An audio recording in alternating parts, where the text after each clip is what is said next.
Hello, folks. Good evening, good morning, good afternoon. We're out here in Bushwick, Brooklyn at the Bushwick Collective. We out here at the Bushwick Collective, and I'm sitting next to a graph writer. His name is Amuze. How you doing, bro? Good, man. Good. How's everything going? Everything is dope, man. The weather's nice. The wind is blowing. There's art. There's women in the air. Yeah. Check. Yeah, absolutely. You know, I saw that you had something up over there on the wall, man. What kind of inspired you to do that? Oh, well, I had a few guys that painted here the year before, and I hit them up and was like, if there's a spot for me, let me know. I try to do whatever, try to make something colorful, something a little different.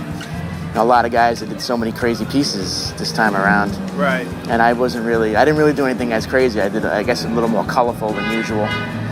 But yeah, it was fun, I love coming here. It's always great. It's always a good time. Okay. Why did you end up using, something more colorful, summertime or something? No. I don't know. Well, what happened was we had just got a shipment of paint in for the summer, I guess. So I have a lot of different colors that I've never used, and I figured let's just see what I got and try to do something a little more colorful than the usual things I've been doing lately. And okay. Yeah, it worked out nice. The paint's good. Colors are a little different. It was definitely a lot of fun. It was good. Okay, it's cool, man. How did you start writing? I started early. You remember the Subway art book? Do you remember that from of back? Course, yeah. So when I seen that back in the day, in the early '80s, and then they had Spray Can Art was the other book that they came out with. Okay. And I had both of them, and I really, being that I was into art prior to the graffiti from my grandfather was a painter. Right. So I already liked, I was already doing stuff. And then when I seen that, I was like, well, that's, I'm a little too small for that. I'm just a little kid, and these guys are painting trains. I can't do that myself. Right. So then I started looking through the books, and everything looked really nuts. And then one day I was, still early on, maybe when I was maybe 10 or so, the trains were still bombed. And then I went down by Fresh Pond where it was not too far from where I used to live. And I went down to see, and the train came pulling in. And then I went to see what was, see if I can read what was on there. And I remember the first thing that I physically seen, in the mid-'80s was a midge piece on the M train. Wow. And I was, I was a little kid, and I was able to read it, and I was like, I want to do that, But I was too small, I couldn't, Right. So unfortunately, once the trains got cleaned and I got a little older, I still wanted to do it, but of course I missed that era, unfortunately. But then it continued onto, the freights and the streets and rooftops, and it just kept on going, and that's when it all started. And then, just like when I was little, I lived in a really strict family, so I wasn't able to just do what I wanted, just, break night like all my other friends. So it took me a long time to actually be able to paint until I really got away, So once I moved out, and I was already painting for a few years before that, that's when I started writing. But all my other friends were already out. Way out, yeah. Right now, I'm reading this book by Mark Echo, and he was talking about like when he first started with graph and everything, and he was inside of a garage spray painting T-shirts. Right. And, that's definitely dangerous. You know what I'm saying? It's definitely dangerous. Did you kind of like start out like that, like out in the garage, or did you like hook up with your friends like once you was able to get out there? Well, like I said, I was already painting and drawing as a young kid, and then I never used spray paint. You always paint brushes with canvas or just pencils, markers or whatever. And then I was like, well, I gotta see if I can get some spray paint and see how that works out, because I don't even know I can't even buy it because I'm too young, and I can't get it, so where the hell am I going to get this shit? And my parents ain't buying that shit for me, back then, they weren't going to do it. Yeah. So, Poet, an old friend of mine from, he grew up in Queens where I used to live too. Right, I know. And he was old, yeah, right, and he was old, yeah, you know Poet, and he was, older than me, so he started showing me like what to do and how to do it, and You know, he's been still doing it, still even really insane, still to this day. Right. And he was like the first person I really seen physically do it. Right. You know what I mean? And then he was always good. Like, it's so crazy. Even back when we were kids, he was doing pieces because he was, like I said, he was a little bit older. Okay. And then I remember doing my first fill-in, you know, because everybody has different tags at first, you know. Right. And when you start out, yeah. yeah, you know what I mean? And it was it was awful. But you know, it was fun, you know, to do it, and I just wanted to get better. I mean, I guess I'm okay now, but I am definitely better than what I was when I was a kid, you know. You know, I speak to like a lot of creative people, and they say the same thing about, like, once they first started off, they're like, man, I was horrible. No, yeah. Worse, you know. And then after, you know, just sitting and doing and working, you eventually get better, and you become great at you become a master at what you do. Right. One of the things that I'm seeing now, you know, with a lot of writers, is I see like there's like a friendship between writers and photographers now. I think between that, then you're gonna get more graphic designers and, you know what I mean? The clothing, fashion, and all these other things. I think like back in the days, photographers, as far as like graphics, it's sort of like a mystery. Like you just right. And you don't know how it's done. You wake up one morning, you pass by the same with bodega or whatever, and something wasn't there, and now there's something there. Right. Out of nowhere. Like, how did it get there? Magic just appears. You're like, how did that get there? You know? Right. Sure. Do you think that the magic or the mystery is gone now that you are where you're at right now? Well, there's still, believe it or not, I mean, it's funny that, you know, you word it like that, because just the other day I was talking about, I was driving through Queens and I was showing somebody just some stuff that was bombed. There was, you know, stuff on a truck, and then there was stuff on a wall, like pieces. And I was like, any random day that you go down the street and if you see anything, you know, painted, I'm like, chances are I know who that is. Without even, you know, because, you know, these guys, they're not into that. Right. You know, and I was like, it's crazy, but it's true. You know, like, you'll see 10 different things written on them. Like, I know at least 6 of those guys. Right. You know what I mean? And they don't even, some of them, they don't even know each other. Half of them, you know, it's really, if you don't know who they are, it's weird. So, in the way of how it's still like a mystery where you don't know, like, the run-of-the-mill regular city person doesn't know who these people are if they don't do it. Of course not. You know what I mean? These are legends behind the curtain. You know what I'm saying? Like Oz, bro, from The Wizard of Oz, and he pulls the curtain out, and he's like, oh, exactly. They're like, oh, it's this guy? You're like, come on, man. Where'd they get this guy? Right. But, yeah, it's crazy, because even there's a lot of writers that I don't know. Right. You know what I mean? And I like their work or respect what they do. And, you know, not everybody knows everybody, but it's just like those writers that I don't know. It's the same how I feel. I'm like, well, who is that guy? You know, like, I never met that guy. I've been watching this guy put in work for years, and I still don't know who that is. How is that possible? Right. You know, and then eventually when you do meet certain guys, you're like, and then, you know, sometimes you even become friends with someone that you've been watching for a long time, following what they do, and then it's like, and then you guys click, and it's like, holy shit, you know, and it's like, how did this happen? You know, we weren't, we just became cool, and now it's like we've cool our whole life because you know, you both know of each other's stuff, and then, you know, you become, you know, you link up, and then it's like, damn, this is great. Now this is even better. You know, you just keep building with different people. You know, I mean, the majority of the writers that I've ever met that I didn't know were really cool. You know, like that I never met, and you know, first impression or whatever. And then of course there's the guys that think who they are, and they're always going to be an asshole, even if they're good or not. True. You know what I mean? Like, no matter what kind of level of the work they put in, either bombing or doing productions. You know, so, and everybody has a different ego. You know what I mean? Like, for me personally, I'm like, it's all right. You know, like, it's okay. Like, even before, I was like, I don't even want to show it to you. You know, like, you know, it's there if you like it. I mean, not you personally, but if anybody likes it, cool. If not, you know, that's cool too. I mean, there it is. You know, just try to do something creative, and it really is funny how the mystery of people that you don't know. You know, everybody thinks the same way. You know, like, who is that guy? Like, how do I not know that guy? Right. And then when you meet them, I mean, I'm sure there's a whole bunch of guys that are here today that I never met, you know, going up and down the block that, you know, we're just walking past. No one knows anybody. Right. You mentioned how Poet kind of like brought you in to this whole world. Do you find yourself doing that now to other like young writers or people that are thinking about becoming? It's, you know, it's cool that you say that, because I know, like, for myself, Poet was older than me. Right. So, you know, for a guy older back then to hang out with someone younger, you know, we didn't even, like, you know, he was always, we didn't go, like, to go to school, you know, like, we went to the same school, but we weren't in the same class, so we didn't really see each other that much until, you know, in the street or in the park or whatever.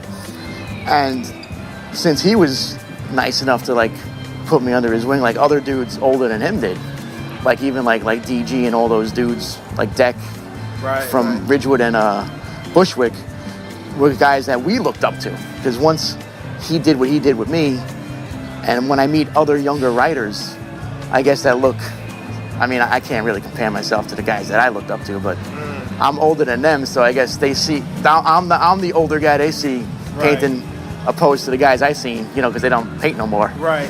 And they treat me that way. You know, and it's weird, you know. I'm like, oh, no, it's all right, you know, no. Those are the real guys. You want to talk to the real, those are the guys you want to, you know. And it's great because they, you know, they give you a lot of love, and it's really flattering, you know. Because for me, I do it for myself. You know, I'm like, oh, I don't want it. If you don't like it, you know, I don't care. You know, if I like it, I mean, sometimes I don't like it. Right. You know what I mean? And if I do a few enough that I'm satisfied with, I'm like, all right, and then I won't paint for a few weeks. And then, of course, you're like, man, all these dudes sending me photos. And I'm like, come on, man, are you kidding me? And then you got to try to do something nice to, you know, keep the control and just do something creative and new. And that's the hardest part, is continuously trying to reinvent, or, you know, letters or colors or any sort of themed, you know, type of mural that we do, because it's 100 million different ideas. And it's, like you got like a billion themes, man. I've seen a Yankee theme, a Christmas theme, I've seen a Hanukkah theme, I've seen a Halloween theme. Yeah. You know, we try to do every holiday. You know, it's like keep thinking of what's next. Like, what are we gonna do next? So I'm like, well, we got to do every holiday, because that's, you know, everybody that writes does the major, like everybody does a Christmas and Halloween one, almost every writer, because those are the biggest. There's so many things you can do with that. You know what I mean? So we've done a few of those. And I think that draws people in too.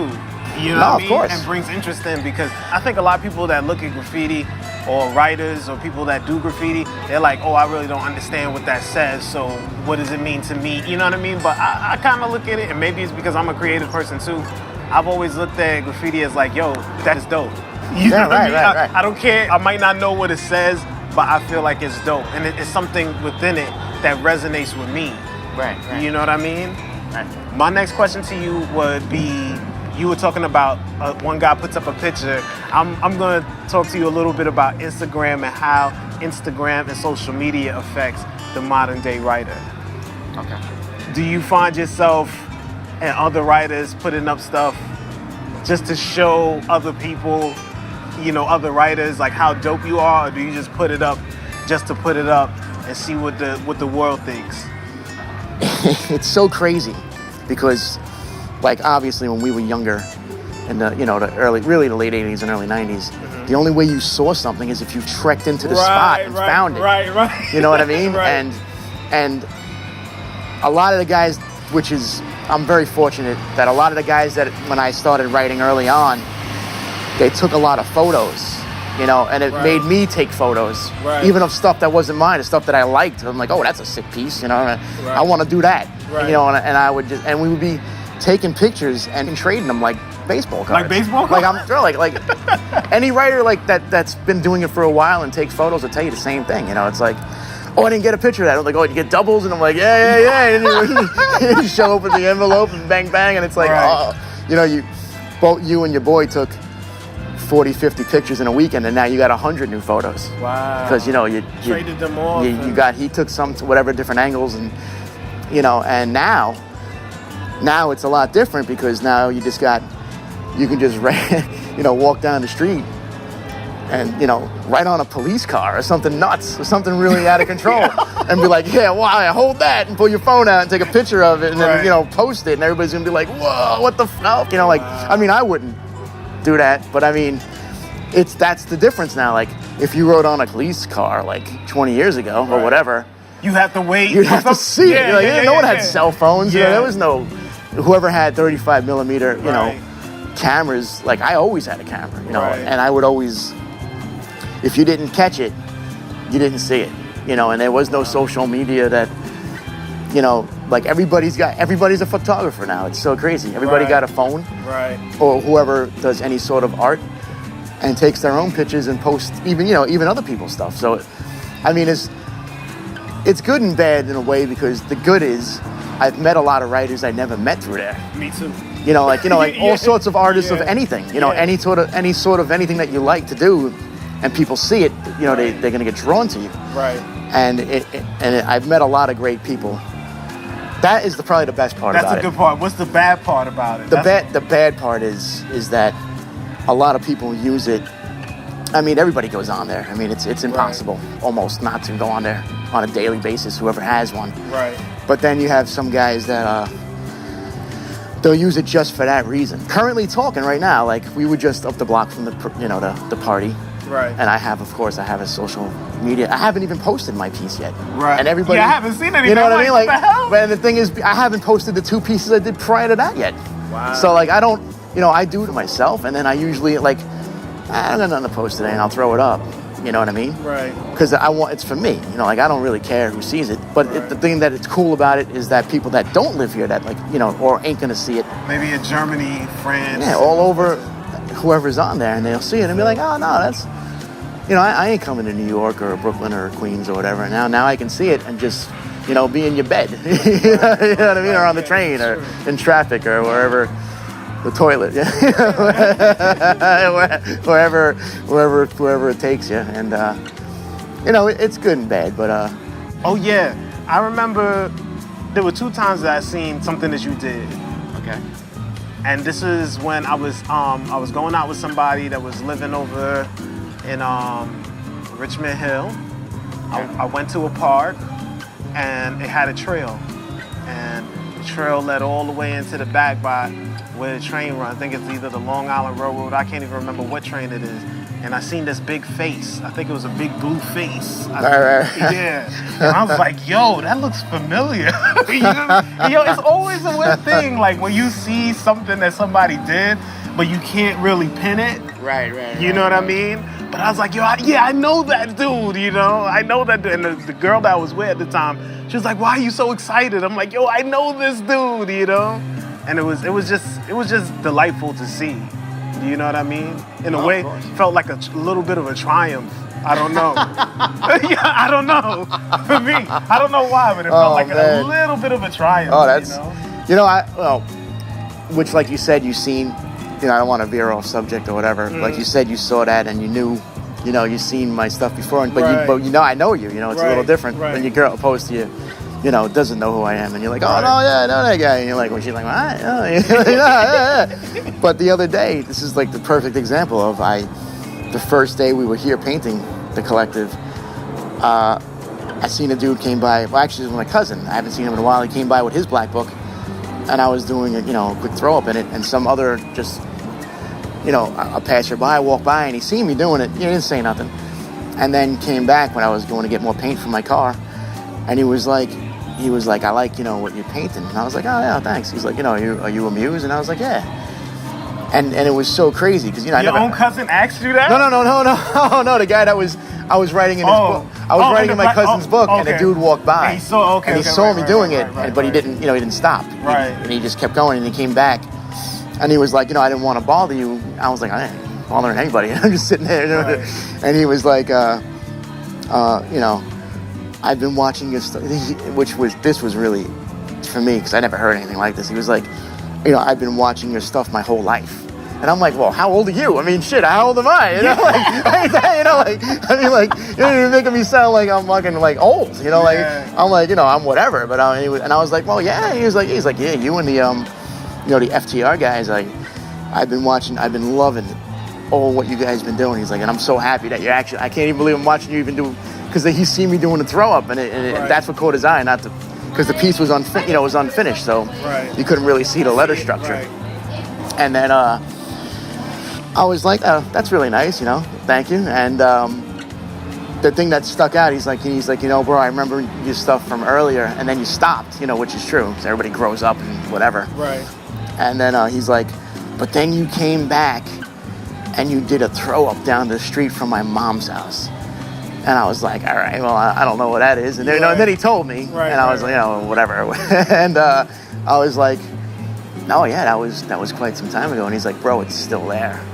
And he's like, when you did that, it made me like, he was like, that guy stopped writing a while back, like completely cold, just gone. And then he got inspiration from that. And he was like, and then I'm coming out of my mom's house, and I don't even know what you're even doing by my mom's house, because you live nowhere near there. Right. Which, I remember when he told me, and I'm like, I was just, out and about one night. And he was like, he's like, thank you so much. And I'm like, you don't have to thank him. I just do whatever. And I gave him a few stickers, and it was like, it was really humbling that someone would even really feel like, I'm like, nah, dude, like, it's all right, like, I don't really, it's not that big of a deal. That's just how I feel, because, like I said, when I met guys that I looked up to, that's how they were, so I can't, if they're going to have that attitude, and they would feel that way towards me, even though I feel the way I do towards what they do, I got to be the same way. I can't, act different from them guys, and that's, I've always looked up to the way they acted. Like, with no care in the world. That's almost how I am myself. I'm like, it's, but it's funny, because a lot of those guys, they were just so humble, and they put so much fucking work in, and like the bombers and the piecers, and I'm like, they just don't care. Like, to me, like I was, these guys I idolized growing up. Right. And now I meet young, I don't think that guy idolized me. That'd be a little crazy to say, but he was really happy to meet me. Right. And it was nuts. It was definitely flattering, for sure. Like, really humbling. Like, because I'm like, well, let me just finish this mess and I'll get out of here. See, to you, it's different. It's nice. It's nice to get that now and then. It means that you're actually doing something. I think most artists are like that anyway. It's funny, because even before I started really doing pieces, like the way I kind of, to what I'm doing currently, I met a guy that I always looked up to his stuff. I always always loved. And then one day I was talking to him. I was like, you did this one piece. It hurt my mind. How did you come up with this? Like, what were you thinking that day when you woke up? And was like, I'm gonna do this, and the way it came out with the lettering and the coloring and the creativity, and you're like, who thinks of shit like this? Like, how did you do that? And then when I was having this conversation, he was like, yeah, I didn't even like it. Same thing. And I'm like, dude, are you out of here? That thing was insane. Are you fucking? Wow. That thing was insane. He was like, yeah, nah. And this is before, like I said, I started doing more pieces, and he was like, believe it or not, and this is when I only did, maybe at this point in my life, like at that, really, probably 5 real pieces. Okay. You know what I mean? This was not too long ago, but it was a few years back. Right. Like maybe 10 years or so. And I was like, I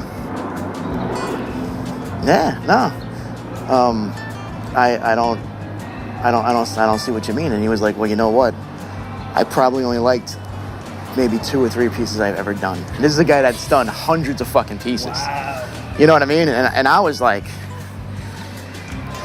you're crazy. And I'm like, all right. And then once I started painting more, I seen what he meant. You know what I mean? Because you always, even though someone will look at what you did and be like, holy shit, or however they feel about what you did, there's always something, because you did it, you're going to see that doesn't look right. Or maybe you forgot. I think the technology is one of the things that's altering a lot of creative people. It's allowing a lot of creative people to do things that they weren't able to do before, because there were more, everything was a lot more technical. There were a lot more risk involved. Did you see that they have this game for the Oculus Rift where you can do graffiti with the Oculus Rift? You know what? I think I did see that. You can use the different caps and like different colors. And you can make it drip or look. Yeah, that's wild. I would say like that is for the graph writer, like when they're in maybe their 60s or 70s, and they, you know what I'm saying, they don't want to run the risk of, you know, they can do stuff like that. But because that technology is available, your art doesn't have to die because maybe you're older or disabled or you know what I mean, or anything like that. You still can enjoy the art and the art form. I thought it was amazing that you told me that you guys were trading those pictures. No, that's that the shit truth. is dope. That shit, you know what that shit is like? That's like DJs trading like records because they have doubles. Like I would go out and I would go to flea markets and buy records. There'd be people that would, in certain places you would get certain type of records. So like, let's say if I was in Texas or whatever, I would go to a flea market and I would get like 1 million Johnny Mathis records and Elvis records and just doubles and on top of doubles. So I would have to find somebody, if I bought them in bulk, to give them to, you know what I mean? And then that makes a connection, you know, between two people, between two artists, between two creative folks, you know. And I think that's good because you get a chance to talk and have dialogue about things, and you learn and you become better at what you do. Sure. Because of that. Because you can't really stay in your own cocoon. I mean, you got to be able to see things, you know. You know, doing what you do is good, but I mean, exposure at a certain extent is also good too. I mean, you know what I mean? You know, so, you know, some people don't like it, some people do. You know, some people take it like like they think they're like, you know, like rock stars, you know what I mean? Like, dude, you paint to stop, you know what I mean? Half the stuff you're painting, you ain't even getting paid to do. Right. You know, so, you know, like, it depends on, you know, the way people act, you know what I mean? Like, how they treat it. Right. You know, like the guys the older guys that I always, like, looked up to, you know, that wrote before me, that I, you know, the piecers and the bombers, you know. Once I got to know them, and they treated me with such, I guess, love and or respect. The guys that I really liked growing up, they were humble enough not to be like, oh yeah, you know, I don't care about you. And they were nice enough to me because of a certain extent of what I do. You know, and they, like, I don't know them, and then they're like, oh yeah, that's, you know, that's you. And, you know, it's a weird feeling because to me, I'm just like I was saying, I'm like, what does it look like? I'm like, you know, it's there, you know. We threw it up, and you know, it was fun. You know, it was hot. Right? I got upset. You know, I get angry, frustrated. You know, it's not looking right, or you don't think it looks right, and you'll have someone else come in and give you like a quick word of advice what you should do, and then, you know, like, I don't take any advice critical at all when I'm painting at all. Like, you know, and I know guys that have less experience than I do. You know what I mean? They're like, oh, you know, maybe you should do this and whatever, and I'm like, you know, maybe you're right. You know, and I don't think I've ever, almost 98% of the time, never turned down a critical opinion about something I'm painting. Because if someone else sees it, they can see something that you just can't get out of your brain because you're so frustrated trying to do something. It's great, you know. Everybody feeds off each other. If I see something, I'm, you know, like, hey, maybe you should extend this more, or, you know, cut this back, and you know, it works out. You know, everybody. Favorite writer of all time? You know, I was gonna ask you that. Of all time. Man, do you want to say, or no? I don't have one. That's like, there's not like I have a handful of favorite writers. Like, it's so, like, I can't. If I was to from the beginning, that made me, you know, that's how it stood out in my mind as a youngster to make me want to continue. It would have to be, you know, without a doubt, DG, you know, because, you know, rest in peace. He was, everybody looked up to this guy, like, everybody, you know, from where I was from, you know, and he was just a guy that did amazing pieces his whole life. Like, there was nothing that he did was half. No, everything was dope, and he bombed trains, you know, and up highways and rooftops, and I mean, this guy, there was nothing. This guy didn't do anything. Everything this guy did, he was 100%ing. You know, piecing in the street, you know, illegal pieces, bombing, just nuts. You know, hitting the trains out of control. Texting me photos of fillings he'd do in a train, and I'm like, he's like, don't tell nobody. I'm like, what are you doing, bro? Are you out of your mind? You know, like, I mean, I love it, but I'm like, dude, you know, there's a lot of, you can get caught on camera now, and, you know, once that, you know, that's a wrap. I think that's another thing that I wanted to ask, too. Like, once again, technology, you know, I think that a lot of the writers that are out there right now that are bombing have to be a lot more strategic. Yeah. You know what I mean? It is literally a chess game right now with the amount of cameras that are around. And it's not even the cameras that maybe that you can see. It's the ones that you probably don't think have anything to do with where you're at, and they're capturing you at that time. Right. You know what I mean? There was a guy we used to work with. Yo, he showed me a program where this dude's an asshole. I'm sorry. But he showed me a program on his phone where he can see security cameras on the street through his phone. That's retarded. I'm like, yo, that's so crazy. Nobody should have that access. Exactly. You know what I mean? But there's the technology, you know, is making it a lot harder. You have to be very strategic with how you do things. You know what I mean? In this day and age. Well, it's like a lot of these younger writers that I know. You know, they don't, you know, 20 years ago or more, there wasn't cameras. And even if there was cameras, they were worried about people breaking into their stuff. They weren't worried about graffiti was on everything. Right. You know, now everything is buffed and cleaned. Right. And if somebody writes on something that's completely clean and the owner is like, well, there's cameras, there's 10 cameras on everybody's property. Right. You know, that has that kind of property to afford it. Right. And then they'll be like, oh yeah, and you know, and if they want to be, you know, pursue it or press charges, all they got to do is go to the proper authority. Yeah, and just hand it in and be like, look, here's the guy that did it, you know, see, go get him, man. And it's miserable. Because I know a guy that actually, he was so out of control one night, he was writing on stuff. He did some really, he was just writing on this, you know, like just nuts one night. And then he didn't even get caught doing all the crazy ish. He got caught writing on a gate and got pinched for everything else. Wow. Because of a camera. All the crazy damage that he did, that was like, you know, thousands and thousands of dollars. Yeah. It didn't even, you know, like in the night, just gone, like Batman. And no one knew he was there. And then he wrote on a gate that night, and the guy, I guess that the gate that he wrote on complained about it. And then they put two and two together that was that night, and he got. I'm like, how is that? He didn't even physically get caught doing it, and just because of it being on camera, you know. And I was like, this is what it is now. You know, this is exactly what it is right now. It's crazy, you know. And I always tell these other writers, like, I'm like, trust me, everybody wants to write on stuff. It's fun. You know, I mean, my problem is if I have a few drinks, I don't give a who's looking or what cameras are around. Right. You know, that's for me. That's my personal, because I don't, you know, you start to get a little more confident because you just don't care because you're bombed. Right. You know, and I tell these younger dudes, I'm like, listen, you know, I love that you guys are going out and writing on stuff. I love seeing it, you know, when I'm going to work or, you know, out and about. Right. I'm like, but you've really got to, you can't just write on stuff just to do it. You got to look at what you're writing on and make sure it's a good spot. Like, you know, as far as the street bombing shit is, worth writing on it, that it's going to stay a long time or a while.